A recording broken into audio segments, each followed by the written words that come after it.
রোজকার দিনের মতো সকাল সকাল ঘুম থেকে উঠেই আমি আমার এই সুন্দর ভিউটা দেখতে চলে এসেছি আমার ব্যালকনিতে।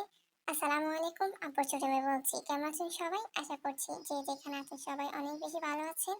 আমি এবং আমার সকালে আলহামদুলিল্লাহ ভালো আছি। শুভ সকাল আপনাদের সবাইকে। তো আজকে ভেবেছিলাম সেরকম কোনো নাস্তা পানি বানাবো না, একদমই ইচ্ছে করছে না নাস্তা পানি কোনো কিছুই বানাতে।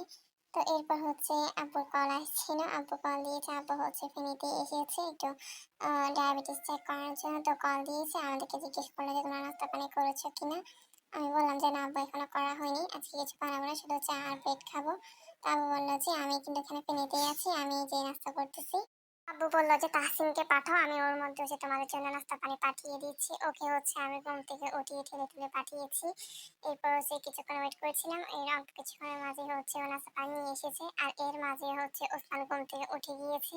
আর ওকে তো আপনারা কম বেশি আমার সব ভিডিওতে দেখবেন, মানে ও না আসলেই নয়, ওকে যে আসলে ভিডিও করা সেরকম এটা আমার পক্ষে পসিবল না, অনেক ঝামেলা করে ও।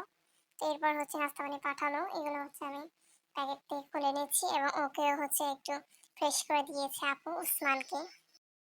ও কিন্তু সাধারণত এতটা আর্লি ওঠে না, অনেক লেট করে ওঠে, আজকে একটু আর্লি উঠে গিয়েছে। আর উঠে তো সে পুরাই অবাক যে খালামণি কোথায় চলে যাচ্ছে এতটা আর্লি। আর ও সাধারণত কারো গায়ে আওয়াজ দেখলে ওর কাছ থেকে একদমই যেতে চায় না, স্পেশালি আমাদের মানে পরিচিত খালামণিদের কাছ থেকে আর কি। তো আজকেও সে সেরকমটাই ভেবেছিল যে ওকে রেখে কোথাও আমি চলে যাচ্ছি, তো ও আমার আশপাশ থেকে কোনোভাবে যাচ্ছে না। ওকে অনেক জোর করে আপু পেশ করে দিয়েছে যদি আমি আবার ওকে রেখে কোথাও চলে যাই, এই জন্য। আর এর মধ্যে আপুকে পেশ করে দিয়েছে, আমিও করছি নাস্তা পানি একটু। আর আমার পাশাপাশি ওকে একটু ট্রাই করছি বিভিন্ন গল্প গুজবের মাধ্যমে খাওয়ানোর চেষ্টা করছিলাম আর কি। বাচ্চাদেরকে খাওয়ানো আসলে খুব টাফ একটা ম্যাটার, আমার কাছে অনেক ঝামেলাযুক্ত একটা কাজ মনে হয় এটা। ওকে কিন্তু খাওয়াতে আমার বেশ ভালোই লাগে, কষ্ট হলে কেন জানি একটা ভালো লাগা ফিল হয়। মেবি নিজের ভাগিনা বলেই এতটা আসলে ভালো লাগা কাজ করে কষ্টের মাঝে। আর অন্যদিকে আমি চায়ের পানি বসিয়ে দিয়েছি, নিকালগুলো এর মাঝে কমপ্লিট হয়ে যাবে ইনশাল্লাহ।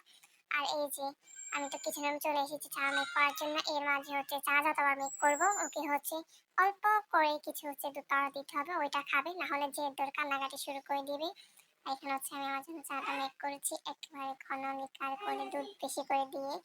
আর এই যে এখানে ও চলে এসেছে আমার সাথে, ও চা খাবে। ও অনেক বেশি পছন্দ করে চা, আমার থেকে বেশি পছন্দ করে ও চা। আমি তো সাধারণত অতটা পছন্দ করি না, আমি বেশি রুটি পরোটা এগুলোর সাথে একটু খাওয়া হয় আর কি, আমার সেরকম একটা না। তো আজকের ব্লগ এইটুকু পর্যন্ত থাকছে, সবাই ভালো থাকবেন সুস্থ থাকবেন, আমার পরবর্তী ব্লগ দেখা পর্যন্ত আপনারা ওয়েটেই থাকবেন। আল্লাহ হাফেজ।